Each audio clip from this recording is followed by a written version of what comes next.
and gentlemen, welcome. It's another Camel Chat. Can you believe it? They're coming around fast and furious, exciting, awesome people that I'm getting to talk to. And today, ladies and gentlemen, no exception.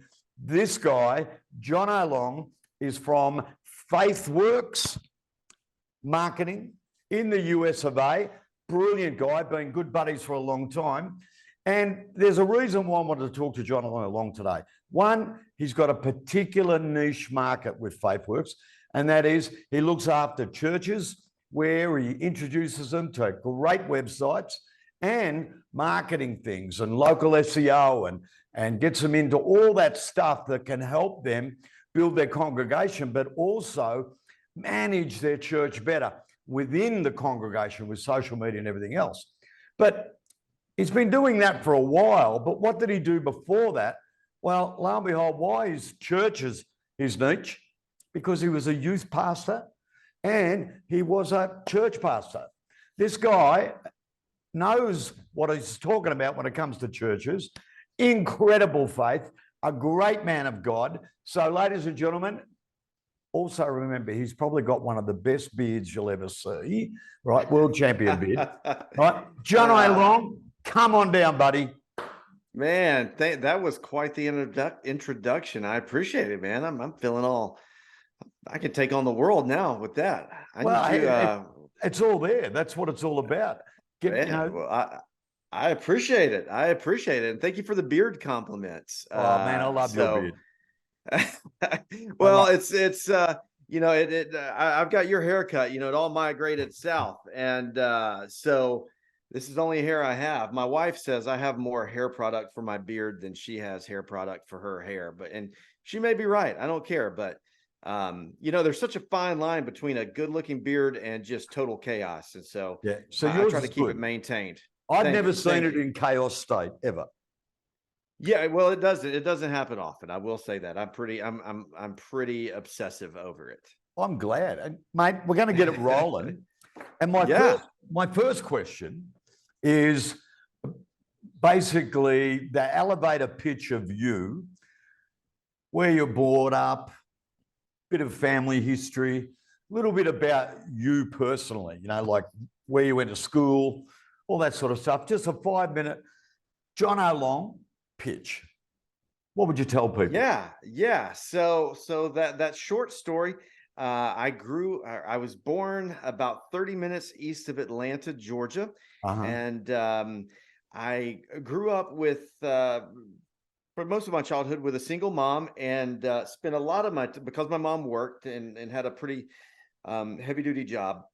And so I spent the majority of my days with my grandmother, who was just an awesome woman, godly woman, and a huge influence there. And so, I wasn't a great student, not super smart. I was terrible at math, especially when they started adding letters. I was like, okay, I'm out. I thought this was just supposed to be numbers. And so struggled in school. And then my senior year, I wanted to be a police officer. That was what I was going to do. And then felt the Lord changing my heart a little bit there. My senior year in high school, ended up feeling called to youth ministry. So I ended up going to Bible college. Met my wife. Well, actually, I'd met my wife in high school, and so she finally came to her senses and started dating me in college there. And so we got married pretty young, and then I went to seminary, and I was in ministry from the time I was 19 in 1999 until my last day on church staff was March 30th of 2020. Wow. So that was that. Back in 2012, I started all this marketing stuff as a side gig, and I guess we'll get to that in a minute. So that's where that kind of entered the picture. But that's pretty much the gist of things. Awesome. Now, along the way, we had 5 kids too, which at least you got busy doing something, man. You didn't watch television. No, right? She couldn't keep her hands off of me. What are you going to do? I tried to tell her, but it's the beard, It's the beard, bro. Once Can they you see blame the her? beard, that's it. It's like, I want to make babies with you. What can you say? Can't blame her. Can't blame her one It's bit. interesting you brought up that single mum. I hear that a lot when I talk to people in the agency market and so forth that, have not been involved at a school level, getting MBAs and all that sort of stuff. Single mum's a big driving factor, but it's also when someone is a single mum, gives them this incredible passion to succeed. The one other thing you said that was interesting was your grandmother was involved. And, I class that almost like, back in the day when we were all tribal and living in the bush and living off whatever we could kill. The elders were basically the teachers. Right? And what has happened in society, that's faded away. Right? And the elders are no longer the teachers, but you find a lot of successful people, a big influence in their life was their grandparents. Oh, yeah. Yeah, absolutely. I love the fact that I grew up spending a ton of time with my grandparents. And,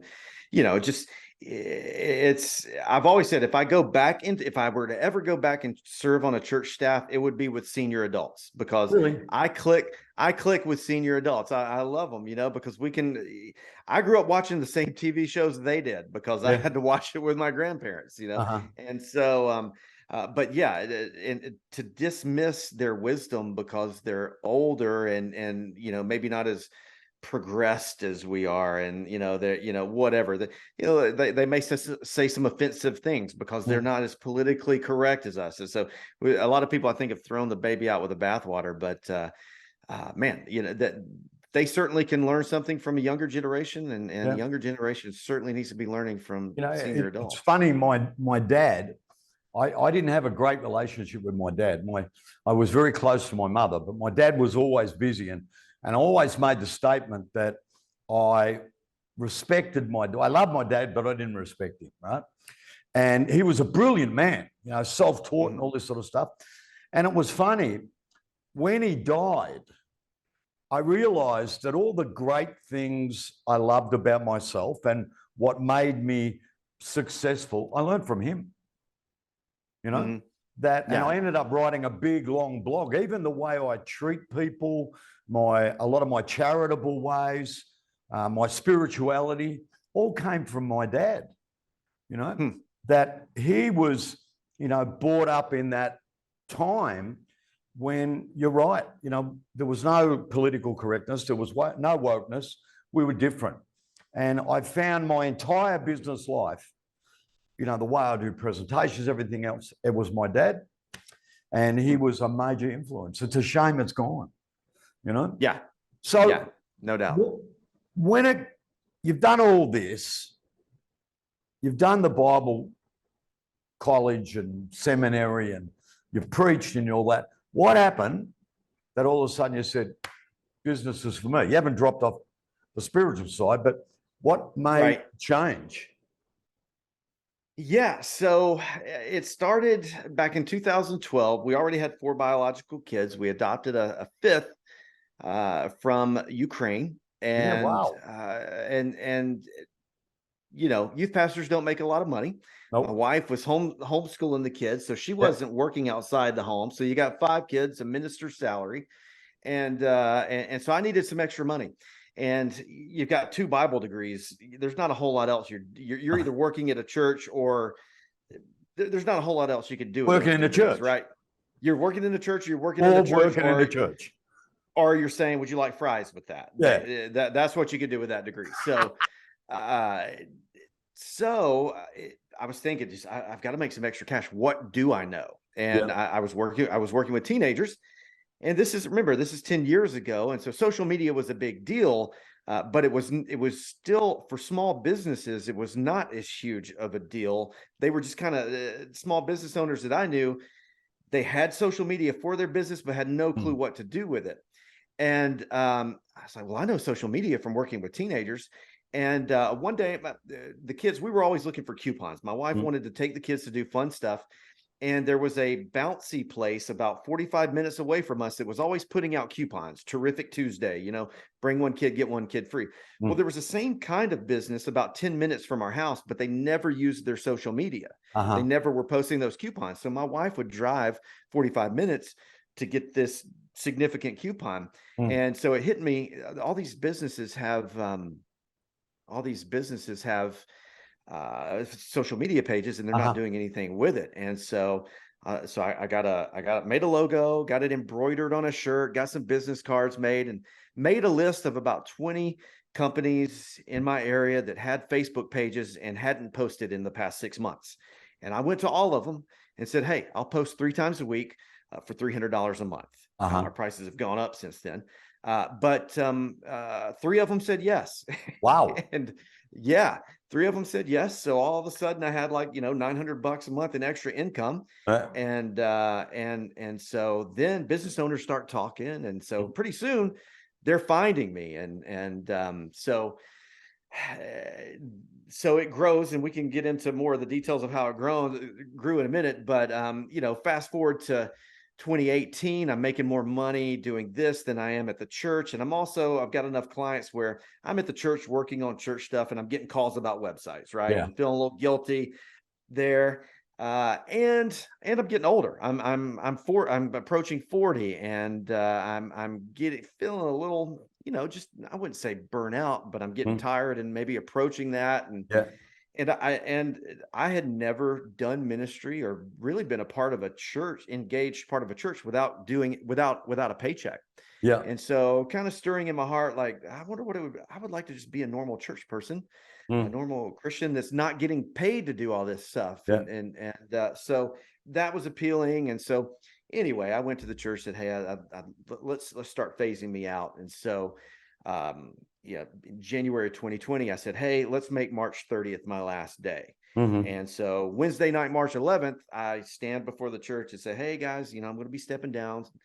And, but we still got a couple weeks together. I'll still be on staff for a couple weeks. And that was the night that COVID blew up. They canceled March Madness here in the States, canceled all the basketball stuff. And so I was like, oh, this is a big deal. And we didn't go back to church until the summer. And by then, everybody forgot I was ever the youth pastor there. So it was easy to just, my family stayed there because there wasn't this awkward stuff. So anyway, that's not the Reader's Digest version there, the condensed version, but that's where we are now. Did it, because you're the pastoral side of you, because you work it out. I love the way you looked at someone and said, well, they haven't posted in X months. I'm going to go and talk to them. Did the pastoral side of it make it easier for basically cold calling? I don't think that there is a better profession to prepare you for marketing than pastoral ministry. Why is that? And especially youth ministry, I think, because you have to convince teenagers. In my case, I had to convince teenagers every week to come listen to me talk and do a Bible study for 30 minutes. We sang songs together. Where else do you go? Like, hey, would y'all like to come sing songs together and feel awkward? And so I had to come up, and not to mention, I'm competing with sitting at home watching TV. I'm competing with Netflix, I'm competing with everything that has a lot larger budget than I did at the church. And so I had to learn how to convince people to engage with what we were doing. And that was totally marketing. And so, it made it more comfortable to just, cold call. It made it comfortable to do marketing. It made it comfortable, especially, I'll tell you, selling. The thing, again, as a pastor, when you feel responsible, when you see new people come in the church, you've got to learn to make people feel comfortable in the first minute. And I think that's a skill. That's a skill pastors learn. And I've noticed, and I've even had people say it to me, and my wife's even said it to me. So this is not like a humble brag or something. But whatever that thing is that I developed to make people feel extremely comfortable in the first few minutes of them walking into church, because I was scared to death, because I never forgot what it was like to be the new kid at church. And, it was horrible. No one's talking to you. You're reading the posters on the wall. That's very uncomfortable. So I was always hypersensitive to that kid. But that whenever I'm on now it's a sales Zoom, that ability to click with someone and make them feel comfortable and really trust me pretty quick lends itself very well to sales. Yeah. It's funny. I look at, pardon me, my wife's a Jehovah's Witness. Mm-hmm. And it's when I look at the way they do house to house and they get, people throw things at them, yell at them, tell them to get lost, slam the door in their face, right? I always think to myself, they'd make great salespeople. Right? Because you're right, they're selling the hardest product of all time in this day and age, right? God, Bible studies, right? All this stuff. No kid wants to do it. They prefer to play online games. Really hard, it's I never did a lot of house-to-house ministry, when I was involved, but I did a lot of stuff with jails and with drug rehab centers and all that sort of stuff. So that was good. But I think you're 100% right that if you've been involved in a church organization as a pastor or something like that, there's something about that makes it a lot easier than Joe Average to go out and cold call, because you're doing it all the time. And to get that relationship going, get the icebreaker going, wonderful thing, because, you did it all the time. And you're right, a youth pastor, wow, so tough, crazy. So absolutely. You've got going along the way and you're involved in the business, but you've had all these years where, as you said, you didn't do a pastoral role without getting paid. Right? So all of a sudden you're in something where if you don't sell, you don't eat. Yes. How was that? I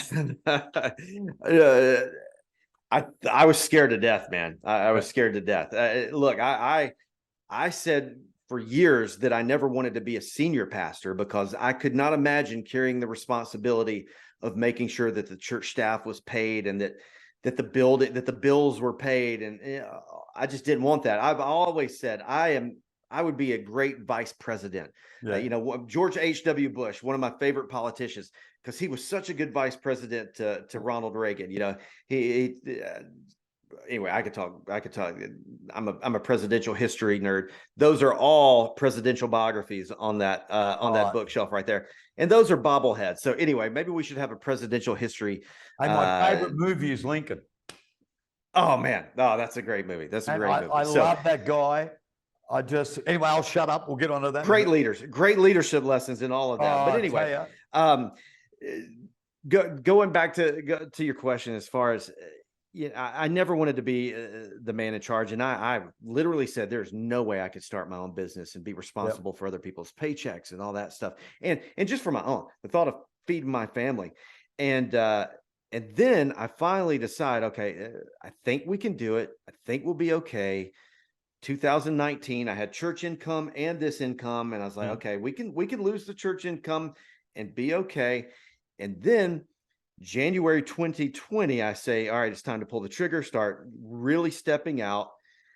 March 11th, we decide March 30th would be my last day, not knowing about anything about COVID. And so here I am, March 11th.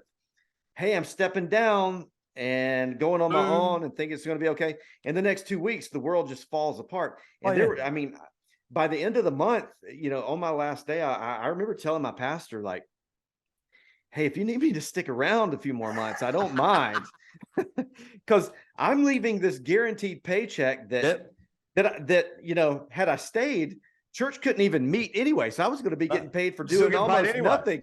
You become a Zoom pastor. You idiot. Why did you quit?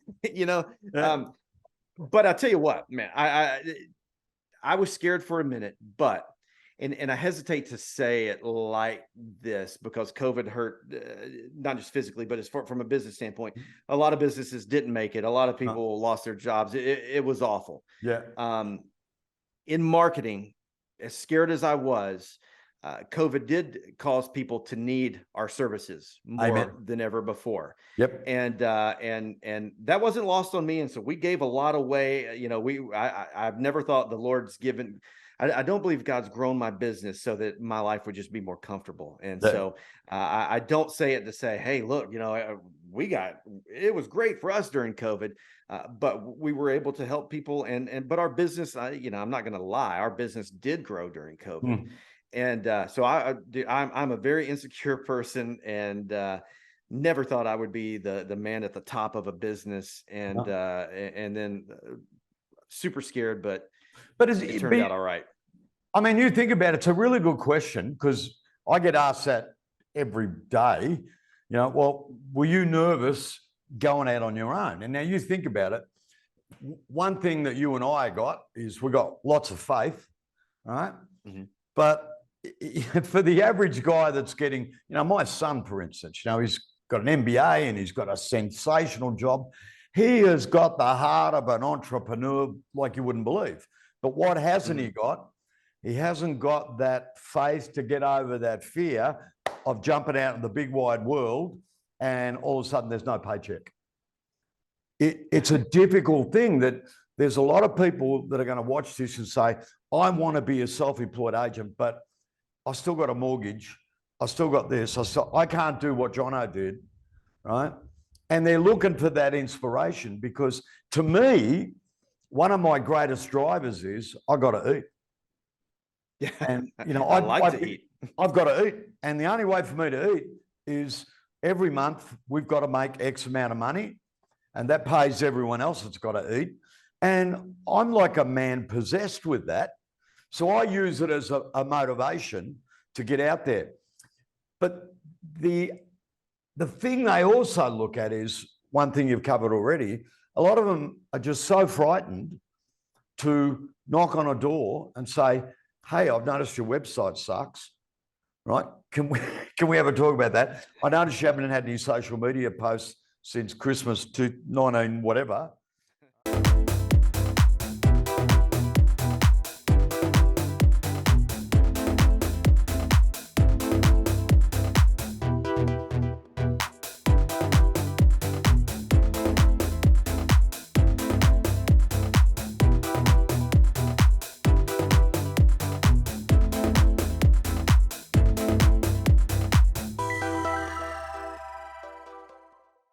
Ladies and gentlemen, this is Shane, and I'm with the famous Jono, and we're gonna be honest, all right? We're gonna make an honest thing here, because me and Jono both being men of God, we can't lie. So what happened was we had a massive internet outage, so that is why 7 days later or so, you see I'm wearing a different shirt. So's Jono, but he's also in a different place. And what we're going to do is, we're sorry about that. It happens. That's technology for you. And we're going to take it up where we left off, where I gave a great big monologue about what motivates me, and that is I want to eat. But we also talked about the fact that Jono and I are both, great faithful men of God. So it's, we start our day with a prayer and a Bible reading, and we walk pretty strongly in faith, but not everyone is like us. So the question I'm going to put to Jono is, of course, we'd love it that everyone started the day with a prayer, mate. But there's some people get up, and we've got to give them, what is the Jono Long version of, this is how you giddy up, you get on, have an exciting day. What's your motivational tip? Yeah, well, I think even though the days where I am praying and I am reading the word, there's still those days where I'm just not feeling it. And sometimes I even still have to go back, and I think this applies to Bible people and non-Bible people, whatever you believe. You got to have a reason why you're doing this in the first place. And maybe it is just to take care of your family. But I think there's something bigger than just making money. And again, doesn't matter if you're a church person or not, but just living a life and running a business that can have an impact outside of just my own little circle. And so I don't think that any of us have been given this business and been blessed like we've been blessed, or even, pulled ourselves up by our bootstraps, whatever you want to call it. just to make ourselves more comfortable and fatter, whatever you want to say. I think we all need to be motivated by having an impact on the people around us, whether that be giving some money away. One of the things that our agency loves to do is we have a thing called the book fair that comes to the local public schools, and the kids get to buy books. And when I was a kid, I grew up with a single mom, told you about that, and we just didn't have any money. And so I didn't get much money to go, if any, for the book fair. And so one of the things that our agency loves to do is every year we buy a lot of kids books at the book fair and let them just have a little shopping spree at the book fair. So, be motivated by helping other people and be motivated by growing and having an impact. Yeah, I agree. And, there's, everyone's got to have something, right? They've got to have a bit of, a faith about something and a reason for doing what you do, right? And I reckon that's a great reason. Get out there and say to yourself, who am I going to help today? Who am I going to make their life different? Who am I going to increase their business? What am I going to do there? Rather than thinking, oh, well, I better clock on now. Yeah. All right. Yeah. So if I'm not careful and I'm just totally consumed with growing my business, making more money, getting revenue up and all that, which are all things I need to be doing. But if that's all I ever think about, I know in me, this me monster just starts growing and growing and growing. And pretty soon I'm irritable. I'm insecure. I worry a lot more because I'm worried about not making enough money. And it's just a icky, not good feeling and not a good way to operate and a good way to live. And so I think the remedy to that is to think about other people and the impact you can have on them. Yeah, amen. I agree. And it's a good thing, mate. And it's sadly not a lot of it in the world, but what do you do? So leads me to my next question, because we're in the thing of helping people. And we all know that your niche, right, is a pretty special one, that is church websites. And we looked at the fact that, okay, your background is, theology, as in you're a pastor, youth pastor. So you know a lot about churches. But when you get an appointment and you're having a chat with the church leadership group and they've got problems with their website, what's the top three things you think and you see people in churches are making mistakes with their websites? Oh man. Well, if we've got to keep it down to three, I'll give you three. Okay. All right. Wow. Because there's a lot. I'll tell you this. One, the biggest thing we see, and I think the church leadership is a lot of times, by the time they've gotten to us, the church leadership has woken up to it. They had a well-meaning volunteer who offered to build a website. They did a decent job, but that person's a volunteer. And so there's the church staff needs the calendar updated. They need a page built for this ministry. They need this updated. But that person is not being paid. And so they don't want to, they've got that weird dynamic of not wanting to upset that person. But they also can't really hold them accountable. And so I think letting a volunteer do it a lot of times prevents, not because the volunteer can't do a good job, but the volunteer has a life and is busy and it's not what they do all day. And so a lot of church websites are just out of date. They're not kept up and because they've got a volunteer doing it. I think that's a huge thing. The other thing is just the thinking through a strategy of what the website is even supposed to be about. You and I've talked about this before. I think you said it in the group, and it's something that's stuck with me for the past 2 years. And I say this to church clients and our clients who are not churches, our for-profit clients. Like, look, we're building you a sales machine. We're not building you a shrine. We're not building you an art gallery to show off how amazing your trucks are for your HVAC company. It's not all about, no one cares about that. We need to get them in touch with you. We need to let them know what you do, who you do it for, where you do it, and do you do it for people like them? And make this thing a sales machine, or in the case of a church or a nonprofit, let's make it an attractive, welcoming, conversion machine that lets people know when you have church services, what you offer for the kids, what you offer for the teenagers, how to get there, what's it going to be like when you get there. Am I going to walk in all uncomfortable? Do you have coffee? What do I need to wear? Am I going to be out of place if I'm wearing jeans and a t-shirt? Do I need to wear, and so really thinking through, not making your website be just for insiders, because that's usually where church leaders go to is Yep. for insiders. Agree. And a lot of them would say, no, we built this to attract people. We want people to know. But then when you really think like an outsider, you go look at their site, there's not a map.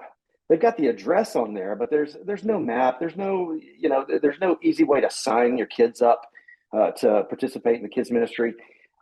They use insider terms for things. Churches are notorious, at least in the United States, for naming their programs, the church programs, things like, Fusion, or, all these names that don't really mean anything to people who aren't already there. Yeah. And so they just don't communicate well and make it clear on the website what you need to do. So I think that was two things. The third thing, honestly, is just church websites tend to be ugly because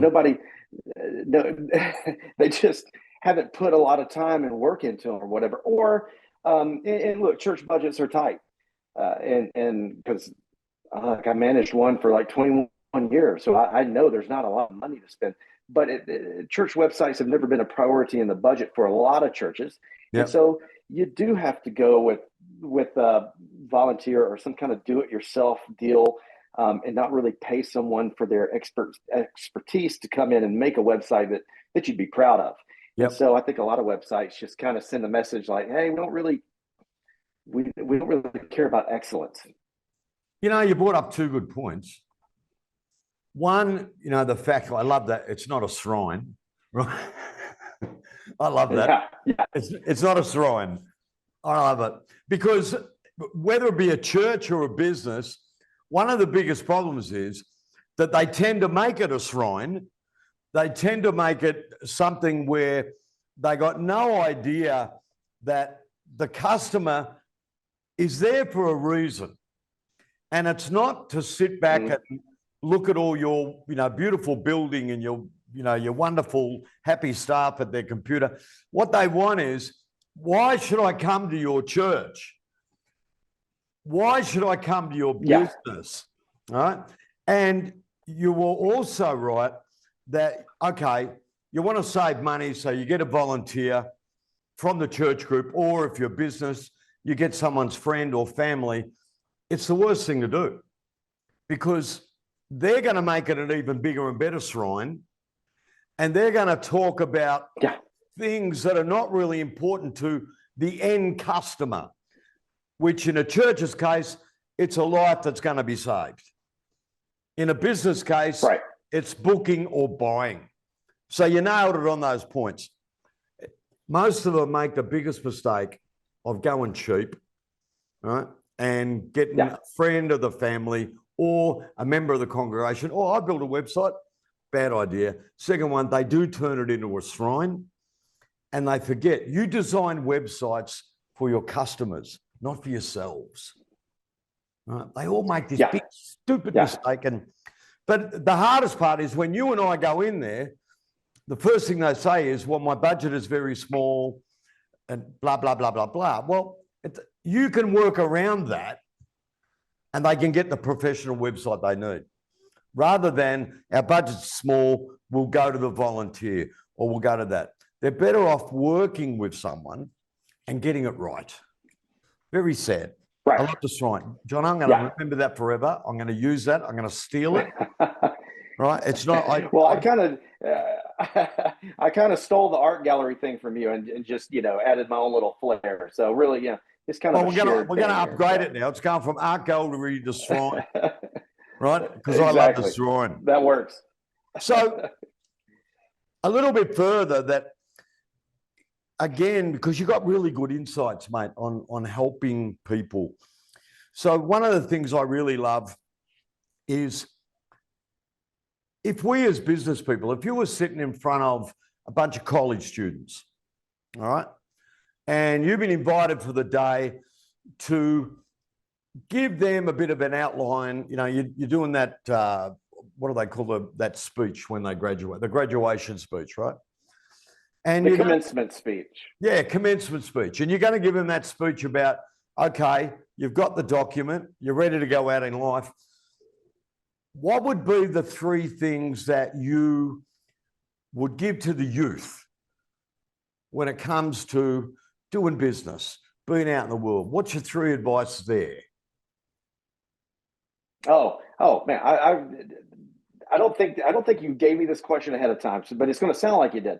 But the truth is, I have 5 kids, and 2 of them, well, one's in college, one's a junior in high school, and then one's in 8th grade, one's in 5th grade. But my older ones, I tell my 2 oldest who are girls, I tell them, I've been telling them this for years, that if you want, it is so easy to bubble to the top of your generation because the competition is low. The bar is pretty low. And I tell them, look, there are 3 things that you need to do. You need to work hard. You need to just work hard, have a work ethic, and just work.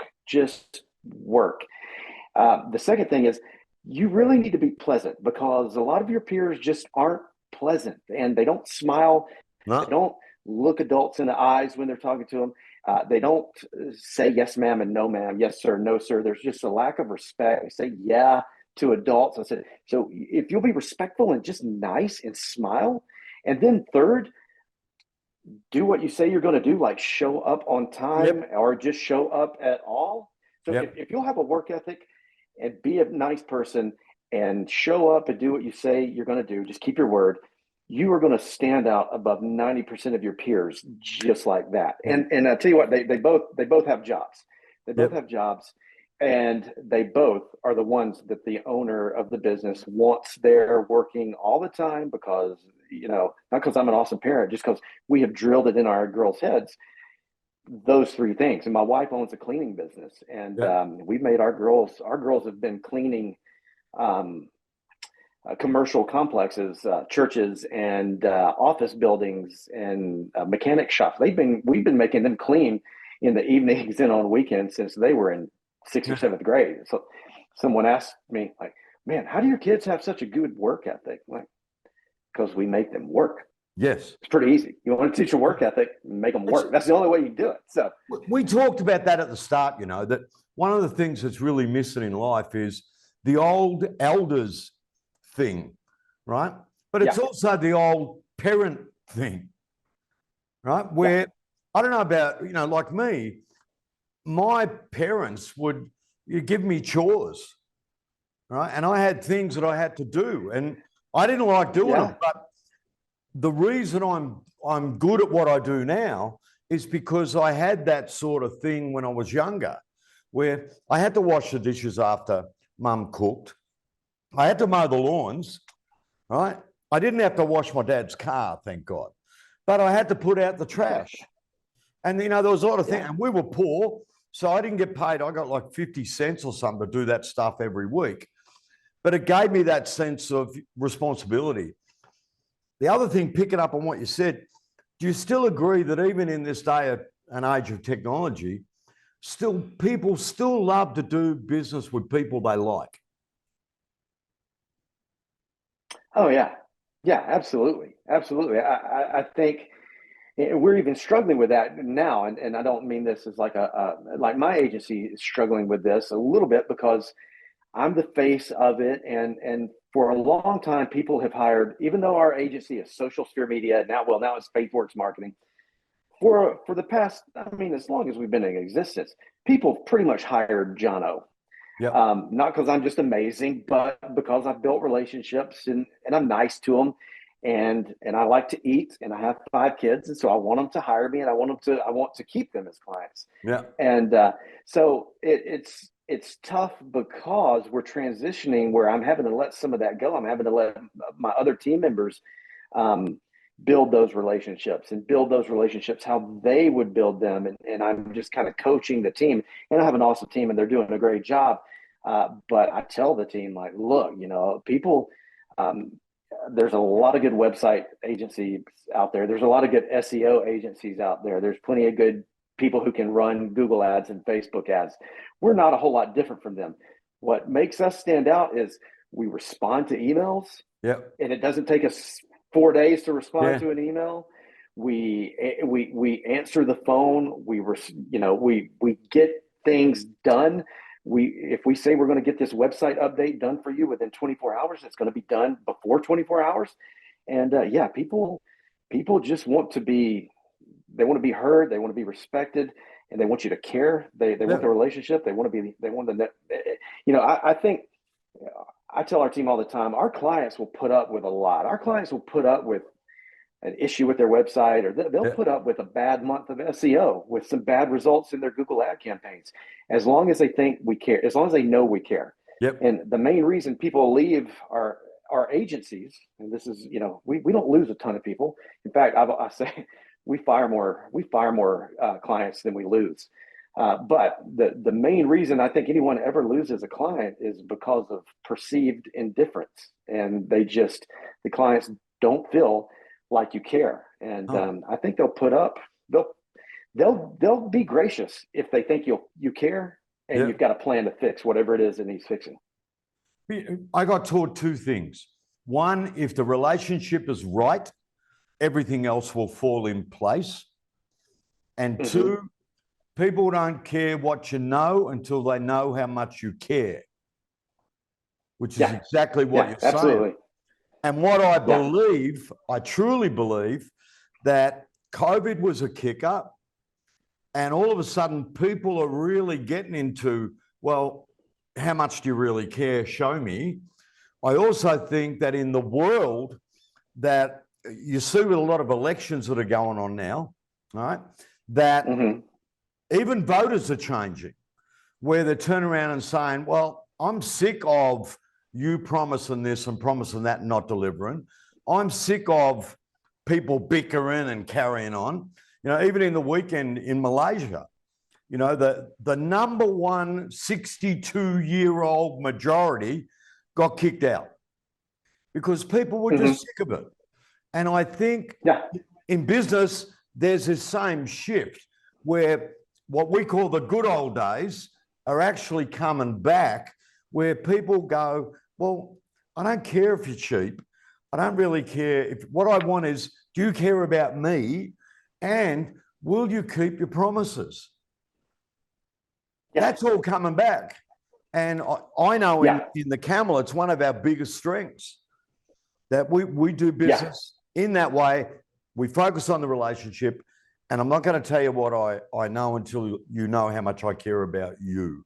And the other one is, good things happen to good people. Right? Yeah.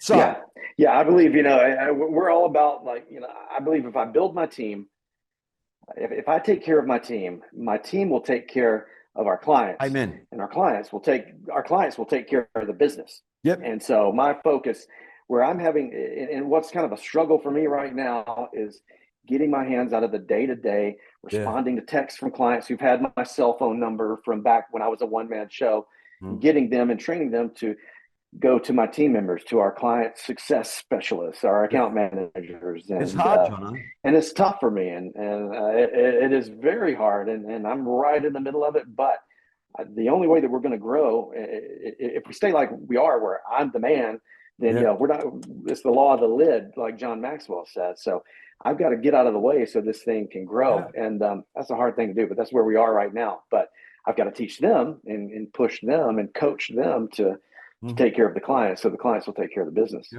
I call it the frozen moment. Let it go, right?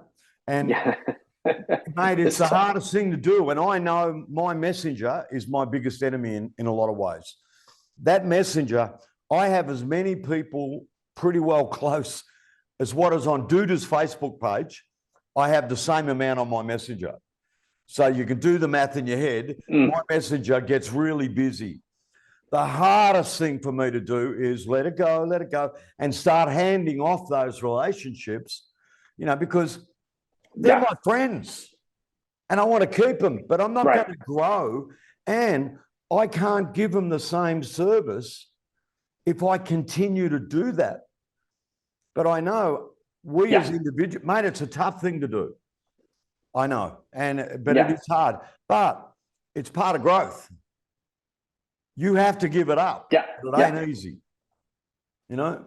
Yeah. Crazy. And we've had, we've had a couple of clients lately, they've emailed me direct. We have a website change request form, and they've emailed me, and it takes, and it gets buried in my email. And I'm like, look, I know you want to email me, but we've got this form, and I'm telling you, I know the form feels a little less personal, but it drops directly into our project management system, and our team will get an alert. They will make the change, and it'll be done tomorrow. Instead of you waiting on me for 3 days to see it, then you have to ask me about it. It's like, trust me, the process, the system is way better than emailing me. Yeah, it's really funny. Every one of these conversations I have, I learn something every time. And the good thing is, obviously, other people get to learn things. What I've learned from you is going back to that basics has become very important. Going back to the fact of being honest with people when you look at their website and trying to get them to avoid to do that internal expert or family expert, but being honest with them. It's can't be an art gallery or a shrine. It's got to be, no matter what the business is, it's customers. And people to come to church, they're still customers in a way, right? That you want them to come to your church because you've got a lot of competition out there, right? And how are we going to get there? Well, we're going to focus on giving them the information they need in a format that they enjoy, that's attractive, easy to use, and away you go. And the best people to do that is me, as in you, because you're the expert. One last question. Imagine if there's a tsunami and Google gets wiped out and Facebook gets wiped out. All of social media, there's still internet. But all those bastions that people use every day as, I got to get up, I got to start doing Facebook posts because that's how I'm going to make business. It's not there no more. And if you work it out, less than 20 years ago, it wasn't there. And you and I had to build a business. If you had to go out tomorrow with no social media, no Google, how would you start to gather customers? Well, when we first jumped into our niche, I would go back to what we did when we first jumped into our niche before we had any kind of social media influence or presence or any kind of following at all. We created the Dream 100 list, and we found we made a list of 100 clients that we thought, they fit some criteria. And if we could only have 100 clients, if we could pick any 100, who would they be? And it was them. It was these 100. And so we sent them personal emails. We sent them a mailer, and every week they got something from us. And I even sent them, I bought some, we bought some gifts, and would send those to them. And then I would call about 3 days after we put it in the mail. And I say, hey, this is Jono with Faithworks. I sent you whatever it was, some chocolate or something the other day. I just want to make sure you got it. And so we did that, handwritten notes. I bought like black envelopes with black cards and got silver Sharpies and wrote. And then on the front of the card, I wrote it directly to the pastor's name, not the church, just the pastor's name and the address. And I bought these wax seals with our logo on it and put the wax seal on the back.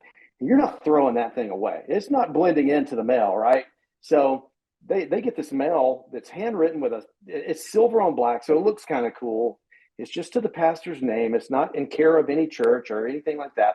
It's got this wax seal on the back, and they read it. They read it. And in the car, inside, all it said was, hey, I'm Jono with Faithworks. I was taking a look at your website, and I think there's some ways that we could help you reach more people in your community. If you're interested, here's my number. Give me a call. And man, they start calling. What'd you call it? The Dream 100? Dream 100 list. We just got a list of 100 churches, and we gathered it different ways and went to their website. Churches will publish the emails of the people, the staff on there. So we collected those, but you can get the same thing with like if it's not a church, you can get those contacts from like Lead Connector from our LinkedIn. So there's different ways to get those email addresses and those phone numbers, and I just start sending them stuff every week. And after 8 weeks, if we didn't hear something from that person or they didn't answer the phone, we couldn't get past the gatekeeper after 8 tries, then we would replace them with someone else. They didn't go off the list. They didn't go off the list until they either became a client, told us to leave them alone, or ignored us for 2 months straight. And even then, we just moved them to our nurture email list. They still get an email from us every week. Maybe 9 months down the road, they are going to call us. You know what, Jono? I've asked this question. So I'd go right back to that. Of everybody that I do a Camel Chat with, that's one of the best answers I've got. I even looked at Clarissa, who heads up our marketing. I said, we've got to do that, right? Because, I mean, it's seriously old school, but I'm telling you, it's creative, but it comes down, if you sent that black envelope to me, I would open it. And I get a zillion spam emails I never open, right? But that's the difference. And you only chose 100. What do people do with a mail out? Let's go for 20,000, right? Go for quality, do it right, get creative. That was just awesome, Clarissa. I'm just blown away by it. Big clap and cheer for that one, brother. I love that. It works, especially when you're trying to get started. You know, eventually you get some momentum and your clients start talking to other clients in the industry, and you maybe get a little known in your niche. But man, to prime that pump, to get things going, or if you lost social media, you get and hey, that's not that you wouldn't even have to wake up and Facebook be gone. All you've got to do is end up in Facebook jail, and that's not hard to do. And you're not running ads anymore for a long time. Yeah. And that happened to me for like 6 months back in 2019. And so, yeah, man, I go old school. Yeah, old school. Brother, it's been fantastic. We've now got part 1 and part 2 we put together. Always. I loved it. Absolutely. So, my pleasure. How do we find Jono Long? Faithworksmarketing.com, or you can just go Jono Long, JONOLONG on Facebook and Instagram.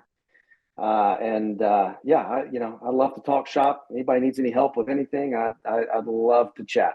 Awesome. Bless you, good brother. This was fantastic. I'm going to go out and make my dream thanks so much. My dream 100, Bo. I'm going. Do it. I love it. We're going to have to write a book about that, Clarissa. That was great. All right, mate. Take care. Love you, hoops. Talk soon. Thank you, sir. Enjoyed it. Hey, everybody. It's Shane from TheCamel.co, and I'm here with Jeffrey. And I just want to put a quick word out. Do you know that this video is one of hundreds of videos that are available on the Camel channel? And what are the videos? There's videos on how to sell. There's videos on how to market. There's videos on how to make something. We do a great curry. You name it, we got videos about it. And we've also got a lot of videos about the special offers that the Camel has. So it's not just this thing that you're seeing now. It's a lot of information, a lot of services. You want to know more? Just click on the subscribe button. That way you don't have to search. It automatically comes to the inbox. You do that. Have a great day. From me, Jeffrey, talk to you soon. See ya.